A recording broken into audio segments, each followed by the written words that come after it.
yeah, what I was going to say is that you're the second Australian on the podcast in the last couple of days. Um, I feel Oh, like I feel like there's been no Australians, and now they're now taking we're taking over. over.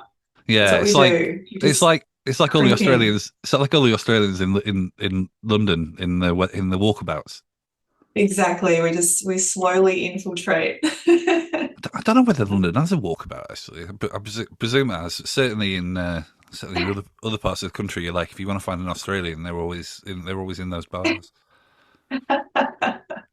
Um, so I wanted to speak to you for a couple of reasons, but I guess I sort of start with your work. Like I just love your photography, and Oh, thank you. yeah. So yeah, second Australian. Apologies to any Australians I've forgotten about, but certainly the first photographer. I wanted to speak to some people on the podcast uh, that weren't just other journalists or musicians. Um, Yeah. Tell us how you got into photography. Yeah, it's actually such a roundabout way. I didn't actually pick up a camera until I was 31. So I actually came into the creative world kind of quite late, but I have been doing lots of other things with my life and used to work in sport for a long time and marketing and events and I worked in film for a little while, film production. But I had like a catastrophic business failure that I like to talk about, like one of the worst things that's ever happened to me in my life, that ended up being one of the best. So, but that led me to down the path of photography. It kind of coincided with a time where my husband had bought me a camera for Christmas. And Okay. he'd noticed that I loved taking just little snapshots and photographs at parties. And he bought me a DSLR. And it was like quite shocking because I wasn't expecting it. It was like a great camera too, like he spent a bit of money on this camera and he's like, look, I just noticed that you really enjoy taking photographs. And I just thought this would be a really great gift. And that happened just around the time this really bad business failure thing had happened. And I was really contemplating what to do with my life. And um, I'd never really gone through such epic failure as well. I'm a bit of an overachiever, I would say. And, things have been going pretty well throughout my life. And then this happened, and I just was in a bit of a hole. I didn't know what to do with myself. And um, started kind of taking photos for fun and had a few friends that were photographers and they were like, oh, look, I think there's something here. Like, I think you're really good at this. Like, you've got a bit of an eye. And I just like threw myself into it. And I ended up gravitating quite naturally towards musicians. I used to be a musician growing up and had a couple of friends in the music industry. So I just started like following them around with cameras, like just quite literally just rocking up to gigs and just wherever they were, I was with the camera. And it just clicked. Like within 6 months, I'd gone professional and it just snowballed quite unexpectedly. And I think too at that time I really felt like I didn't have another option or a fallback. And my husband was like, why don't you just, really give this a crack? Like it seems to me that you're pretty good at it and getting really good feedback. And so that's what I did. And here we are, 13 years later.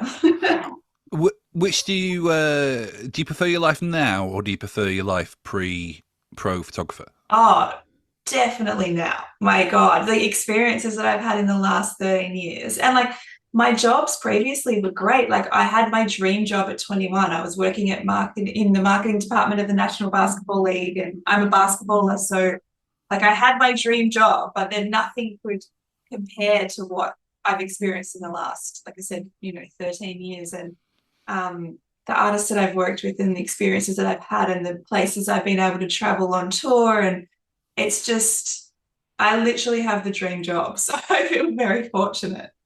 I was always, when I would go on trips as a journalist with photographers, I was always unbelievably envious of the photographer's life.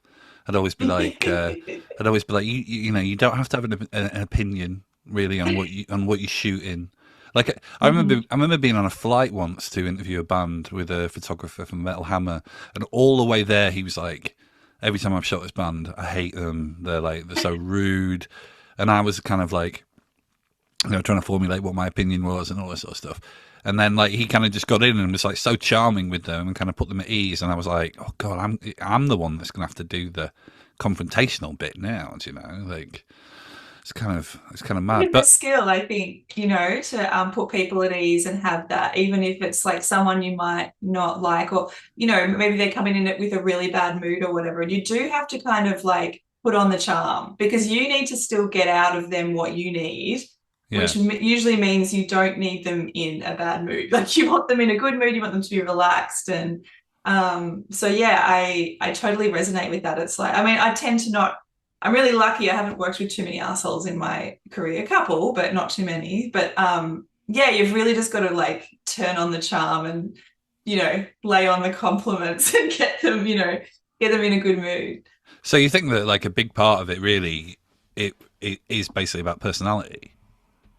I would say it's like specifically for music photography, I think, because the people that we work with, I would say 95% of the time, I get someone that walks into the studio and says, I hate having my photo taken. This is like the worst. I hate this experience. And it's either because they've had a previous bad experience with someone, or it's just not part of, like, the creative process for them is making music and putting out music and performing. It's not the promotion and marketing stuff and not having their photo taken. Like, they don't like it. So my job is to make it as painless as possible. And that's, being quick, being easy to work with, just getting on with the job, all those things. So I think, and personality is like more important than the photography skill, which I think is obviously very important. You need to know how to shoot well, how to nail a brief and all of those things. But like being able to come into a shoot where people are already thinking they're not going to enjoy it and make them enjoy it. Like that's part of my goal, is I want them to finish a shoot and go, oh my God, that was like way easier than I expected. I had such a great time. That's what I'd love them to think at the end of the shoot, versus, oh my God, this is going to be the worst day of my life. I can't, I don't want to be here. What, who's the best person? Like, who do you enjoy shooting the most? I work with an artist named Rule a lot. I've been working with him for the last 7 years, since he was, 12 or 13 years old.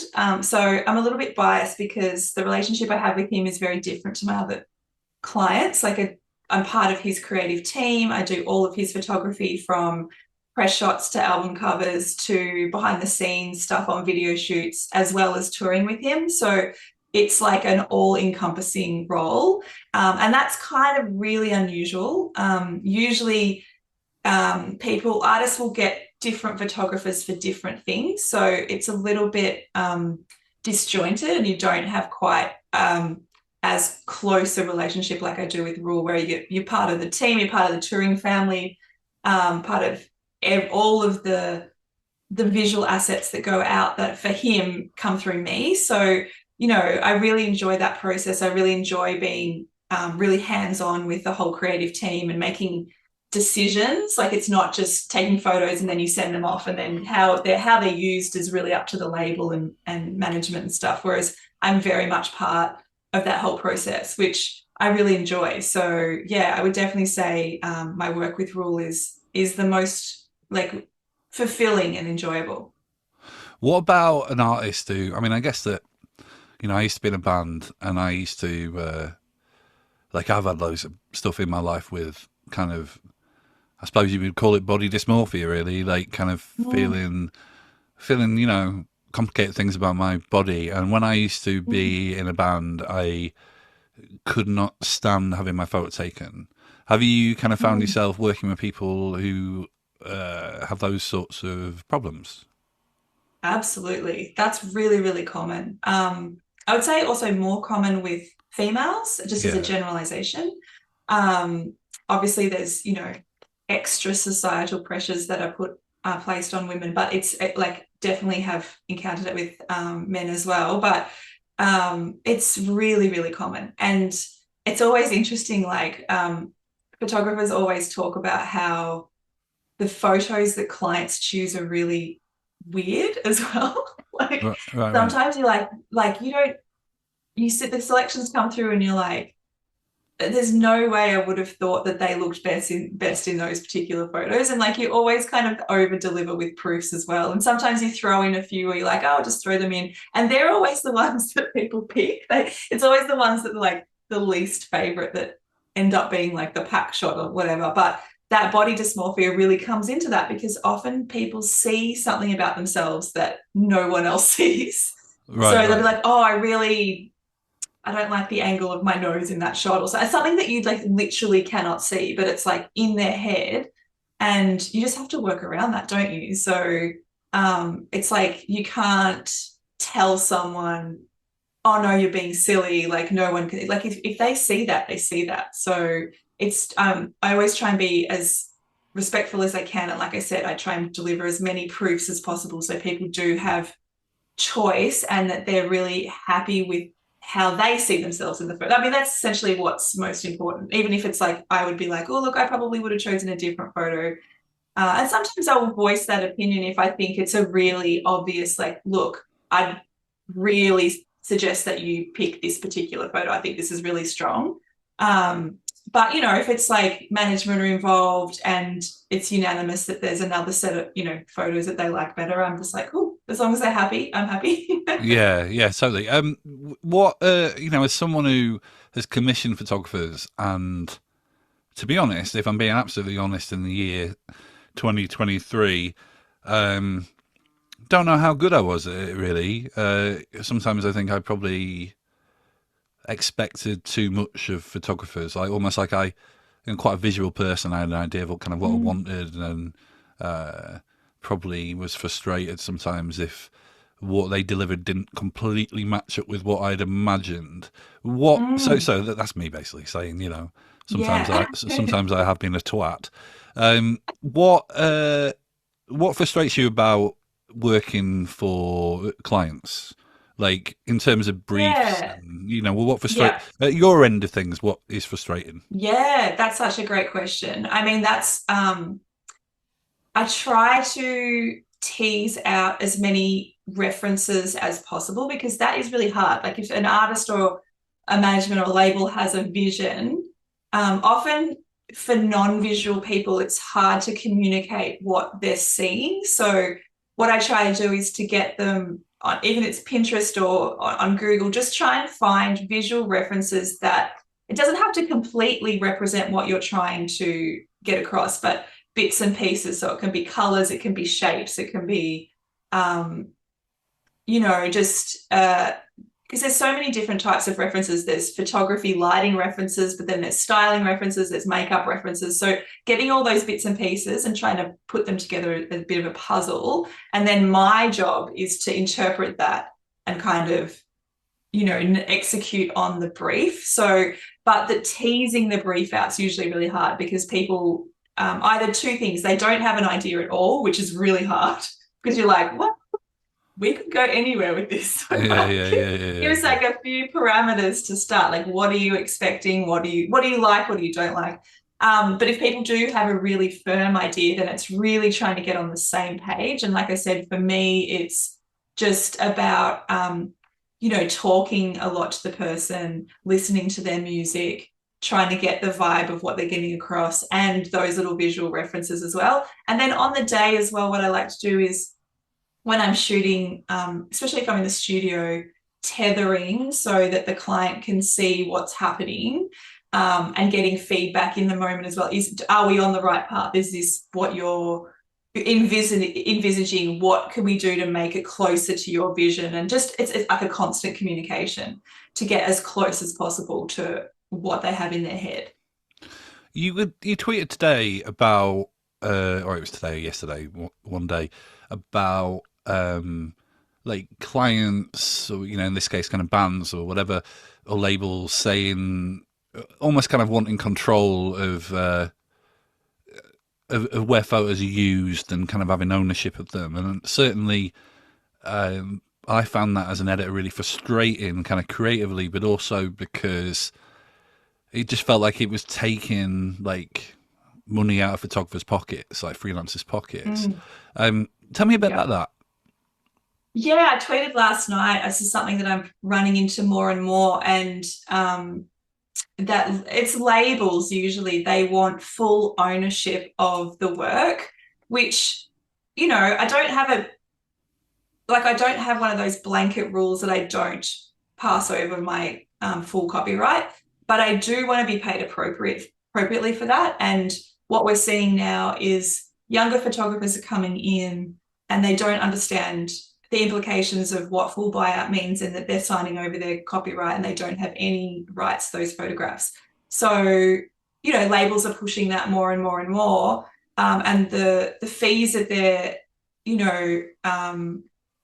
suggesting that they pay for that buyout is just not appropriate at all. So I'm pushing back a lot, and I'm kind of pushing back on behalf of the whole industry, which is like tricky, and trying to explain, like, I understand that you think you want this for a particular reason, but can you understand from a freelance artist perspective, you're asking us to sign over our entire copy. So we have no rights to those photographs whatsoever. This fee is not appropriate for that. So we have to come to some type of arrangement. And I always, generally I can come to an agreement that I can use it for future exhibitions and my folio and, whatever. But it's just becoming really, really common. And what happens is the younger photographers get bullied essentially into these types of contracts, not fully understanding the implications, more the future implications. It's like, okay, you can never do anything with these photos. Like, say in 20 years' time, you want to do an exhibition of all your work, and you might want to sell fine art prints, which are well within our rights. You're absolutely not able to do that if you sign over copyright. So a lot of photographers, they might say, look, I don't care, I just want to get the money now. And, it's like very transactional. It's like, I want this now, I want to work with this artist, I'm really excited about it. But I'm trying to encourage people to think long term. I'm friends with people like Chris Cafaro and Jonathan Mannion and all these like iconic photographers that are doing, huge exhibitions of their work over the last 50 years. We want all photographers to be able to have that option, because if, you get to the end of your career, I mean, as Chris always says to me, that's your retirement. Like, what are you going to do once you stop shooting? Yeah. You need to be able to generate income from all of that 50 years work. So yeah, I think it's a little bit, it's kind of two-sided. It's a little bit opportunistic from the label side, and I think it's a little bit short-sighted from younger photographers, or who are probably just not educated, or if you're 20 years old, you're not thinking about what you're going to do when you're 50. It's just like so people don't think like that. So I'm trying to have just more of a open discussion about how those types of decisions can actually impact the whole industry. And if that becomes industry standard, then we're all screwed. So we need to think a little bit laterally. Yeah, I think it's one of the problems with creative industries is that there's almost like a mindset with some people that almost like you're lucky to be doing this. So almost like if you're not happy with these terms, there will always be someone who will be happy with these terms. 100%. Yeah. Yes. But I think sometimes the problem is actually just trying to sell in the benefit, because it's not just the fact that it's not fair. For me, it's also the fact that, say, like on the magazine I used to work for, it was very visual. And it was like, well, if you own all these photos, we've got nothing if we want to put a poster in. We've got nothing if we want to unexpectedly put you on the cover when you've got a new album out. Like it restricts like the opportunities that we have to promote you. I don't know how much that actually counterbalances the desire to own everything, but it's a tricky standoff. It's a bit of a Cold War. Yeah, absolutely. I think that that's the attitude essentially, is that they'll find someone else to do it, and they will. So like we are a little bit screwed. Yeah. I guess, trying to have the conversations with the young. I mean, for me now, like a lot of what I do is mentoring and educating the future generation. I want to make sure that they are as well prepared and across all of these things as possible, because it is complicating. Like licensing in itself is complicated. It's extremely kind of technical, and there's a lot of legal jargon that goes around when they see contracts. So it's being able to educate on what those terms mean as well. And I find them needlessly wordy, to be honest. Like, I just don't think we need these ridiculous contracts that we see day in, day out, but that's what we have to work with. So it's about teaching these young kids, like, okay, this is what these terms mean, and this is what you're signing away when you sign these contracts. And understand too, when you see contracts, that's the start of a negotiation. Like, you don't actually just have to sign that. You can actually cross out things and say, these are my terms, and you can negotiate the fee based on what you've seen and all of those things. I think people see a contract and go, oh shit, I need to sign that. And, what am I going to do? But it's like, no, that's the start of the conversation. I'm going to get heavy about something else, but before I do that, what basketball team do you support? Oh gosh, I don't even really support a team anymore. Like, I used to be, like, obviously I grew up in the 90s, so I was, a massive Chicago Bulls fan from way back. But I just kind of loosely follow the NBA. My husband's a massive fan, so it's always on. But there's a team in Melbourne called Melbourne United that we tend to go to their games a lot and support them. So I'm going to say go Melbourne United. I'm a massive football fan, but yes. But I would, I think basketball's the second best sport. And if it was such a good sport. Yeah, if the NBA was, if I could watch matches at like a reasonable hour, I think that football would have some competition, Interesting. Yeah, no, I like football as well. I grew up, my dad was, well, we call it soccer here, but, football my entire childhood essentially. So also like that. Great sport. Do you want to talk about the vaccine stuff? Sure, we can talk about it. Well, I mean, obviously obviously whenever you have a conversation about anything like this, there's trepidation because you don't want to be accused of killing anyone's grandma. People, I definitely feel like people kind of lost their minds for a bit, maybe still losing their minds. Tell me your story, really. Sure. So, and thanks for asking about it as well. I am becoming more open with my story now. It was a little bit trickier to talk about a year ago, obviously in the worst part of the kind of pandemic. But so I had an adverse reaction to Pfizer vaccination, and the experience has been extremely shocking and incredibly eye-opening. And I say to people, it's actually kind of turned my worldview like upside down. Like, everything that I believed was true like 15 months ago, I don't think I believe anymore. I feel like incredibly disappointed and essentially abandoned at a time where, I did what I was told. I did the right quote unquote right thing, rolled up my sleeve, was protecting grandmother, doing all the things that they had told us again and again and again that we needed to do. And then when something went wrong, I was just met with either shoulder shrugs, complete disbelief that what I was experiencing had anything to do with the vaccine, or just, we can't help you. I'm sorry, we can't help you. And it just was so shocking. I just can't tell you, like, I had thought that if, something goes wrong, there's people working to help you and it's going to be okay. And it was the exact opposite experience of that. What was the reaction?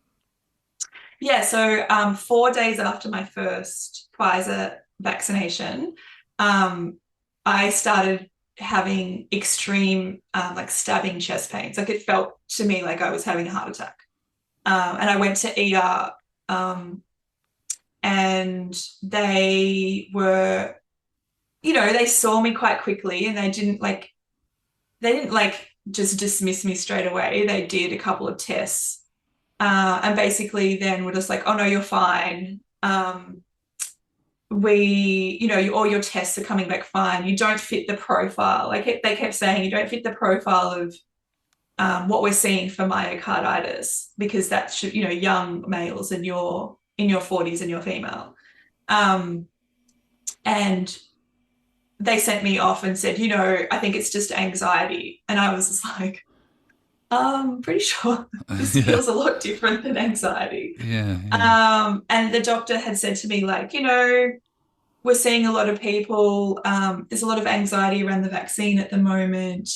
Um, but, you definitely need your second vaccination. Like, COVID is really serious and you have to. He was kind of like chastising me. It was like, I remember that the tone was very much like, you really need to get your second vaccination. It's really important. And COVID. And I was like, oh, yeah, I know COVID's like, I'm not dismissing the COVID serious. yeah, And then after that, it was, I was basically, it was almost like I was allergic to everything. Like I would eat something and it would trigger a panic attack. Everything I did essentially was triggering panic attacks over and over and over again. I was having 6 or 7 panic attacks a day. I would eat something and then I'd have a supplement or a drink. So like it was just, my body was just stuck in like this fight or flight response essentially. I was having I know what is happening now, and it was just full autonomic nervous system dysfunction. Everything, my blood pressure was all over the place. My heart was having these huge heart rate spikes. And for me, it was all coming up in panic. It was just like this just sense of impending doom. And it kind of settled down towards the 3rd week. And I was like, okay, well, I've had an over response and I better go get my second vaccination. And just like a lot of people are like, now looking back, they're like, why did you do that? Like, you're crazy. But I think about the situation we were in. We were in our 6th lockdown in Melbourne. This is like the end of 2 years where I couldn't work. I couldn't see my friends. We had a 5-kilometre radius where we were able to go out of. We had a 9 p.m. curfew. Like, people don't realize how serious our lockdown was in Melbourne. And I was so desperate to get back to work. All I wanted to do was to shoot, and I wasn't able to shoot at all. It was like photography was one of the first things that they were like, no, you can't do. yeah. Not even outdoors. And at that point, they'd started to make, if you had your second vaccination, you could start going out for dinner, or, they started to make it like you had to be double vaccinated to do anything. So obviously I was like extremely desperate to just get back to normal life. So because things had settled down a little bit, I went for my second, and then all hell broke loose. Right. So it was like that on steroids, and I was in hospital like, a few more times. But they just kept saying that, I don't fit the profile. I was getting completely gaslit. I remember the 3rd time I went to hospital, a nurse pulled me aside. I didn't even get to see a doctor that time. Actually, the 2nd time I went, I had a really lovely doctor, and he said, look, we're seeing a lot of people like you after Pfizer. He said, we don't really know what's going on. We know that people are in a lot of distress, but we don't know why. We know it feels like it's an inflammatory response, but our tests are actually not picking up. But there's nothing wrong with your heart, essentially, is what he was saying. Right. So we can't do anything in emergency because it's not like life-threatening. Yeah. Even though it felt like I was dying. And then the 3rd time I went, I saw a nurse, and she just said, look, this is the 3rd time we've seen you. I don't know what you expect us to do. I think you should seek therapy, is what she said to me. Jesus. This is why I was hysterically crying, thinking like I'm doubled over with 10 out of 10 heart pain. Like I just was so shocked. And I walked out of there, I was just crying, just going, I don't know why no one will believe me or why I can't get help. Like it was just so frustrating and so upsetting, and still it was just really traumatic. So I went to see a doctor once about my OCD, and I was absolutely gripped in the absolute depths of despair. And I remember speaking to this doctor, and the doctor saying, can I recommend that you maybe get into crocheting? And I'm being like, you what? Like, how is that going to stop my obsessive fears and worries? And she was like, well, now just, I'll give you something else to think about. And look, wow. Look, I'm not, I guess where I'm kind of going to go with this is that, you seem like, you kind of work kind of within alternative music. You seem like a good person, articulate, smart. Like, I think that one of the problems with this is that it does feel like something is going on, right? It feels like there needs to be some kind of accountability for it. But at the same time, it's been so emotionally charged and almost like politically weaponized in the sense that, I thankfully haven't had a bad experience with the vaccine. I took two and it was Pfizer as well. But I was really opposed to lockdowns. Like, I thought the lockdowns were like hugely damaging to like the most vulnerable people in society, and it's like I found myself agreeing with people whose politics I don't agree with at all. It was like such a strange experience. Is that what you were talking about, like almost changing your worldview? Absolutely. And I totally, it's interesting now because, like you say, agreeing with people that you mostly disagree with, that, I mean, the people that take up this like vaccine injury advocacy generally are like, a lot of people are like historically anti-vax. So they're kind of weaponizing our stories for their own agenda. Yeah. Which is really disappointing. But at the same time, when you don't have a voice and these are the people that are amplifying your stories, what do you do? Like, there's so many times where I'm just like torn between, shall I retweet something from someone that, generally I vehemently disagree with, but how else do you get your stories out when nobody, and I'll say this, like, I'm extremely left leaning politically, but no one on the left is giving a shit at all. Yeah. And not only that, is that they're disbelieving mostly, mocking often, calling us anti-vax after we've taken vaccines, like so upsetting, like so confronting, and just like, just definitely like you just said, I was very anti-mandate from the beginning, actually. I just thought mandates were just so horrifically unethical. I just thought, how can you tell somebody to do something with their body just so they can work? I just thought that was just so wrong. And I've got friends that decided not to get vaccinated who weren't able to work for so long. I just thought that was so wrong. And it's really interesting now being in the position that I'm in when I talk about this, because those people that decided not to get vaccinated, and I don't like using the word anti-vax because a lot of those people were not historically anti-vax, but they decided for this vaccination it wasn't the right thing for their body. But a lot of those people are really angry, and rightly so, because they were just, I mean, the names that they were called and the way that they were treated by society, like, rat plagues, plague rat, and just the most horrific treatment. When you start seeing how societies become divided amongst different sets of people, and they're angry, and then I've had those people say to me, well, you're just an idiot, and you kind of got what you deserve. And then you have on the other side the people that are just like, well, you're a fucking liar, we don't believe you, like, you're just playing into the anti-vax handbook sort of thing. So like, we're really stuck in the middle, like no one likes us. Well, I mean, it's like, I find similar stuff with some of the cancel culture stuff, where I'm like, I always thought that like being liberal was about like tolerance and about exploring ideas, and I always just thought it was in many ways about decency, and I just find myself so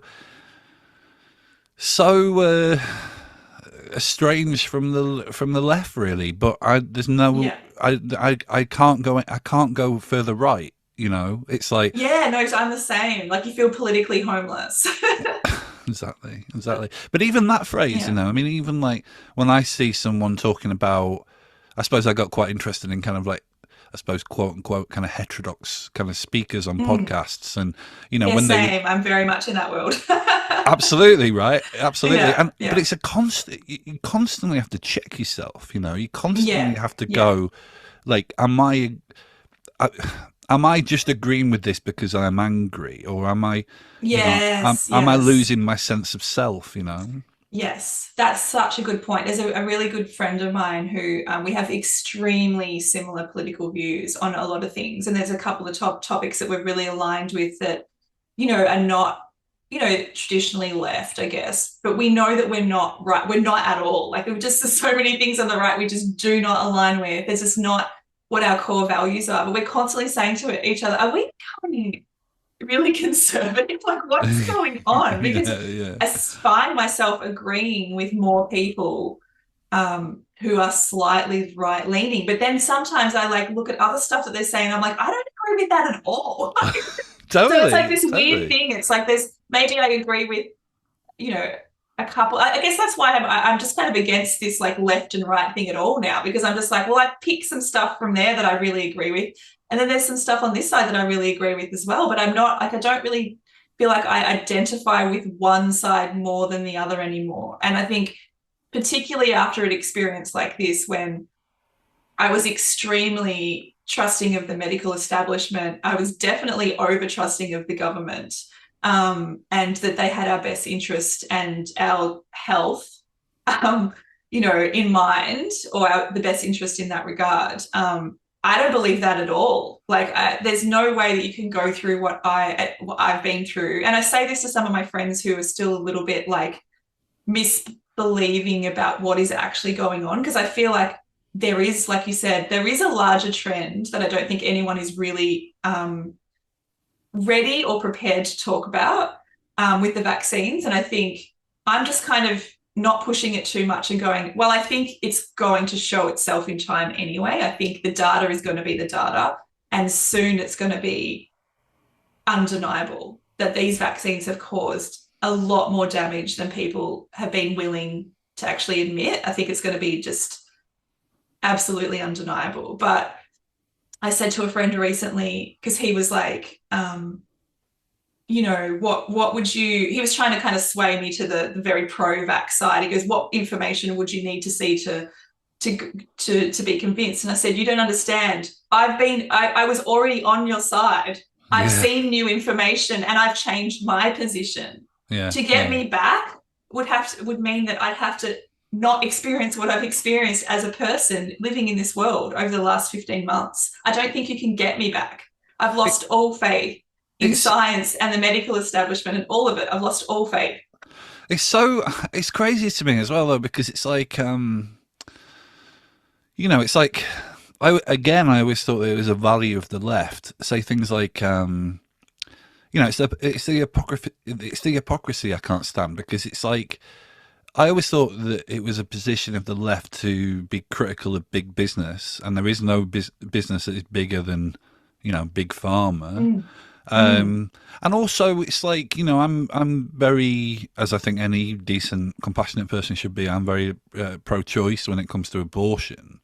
And I feel like, it's obviously a woman's right to choose, but how can you hold that position but also not have the position that it's also your choice about what you want to put in your body, right? Like, that just seems crazy to me. That it seemed crazy to me as well. I felt and it was really interesting because obviously the Roe v. Wade thing happened kind of recently, and it was the same people that were like completely like marginalizing all these people that had made a choice about their body.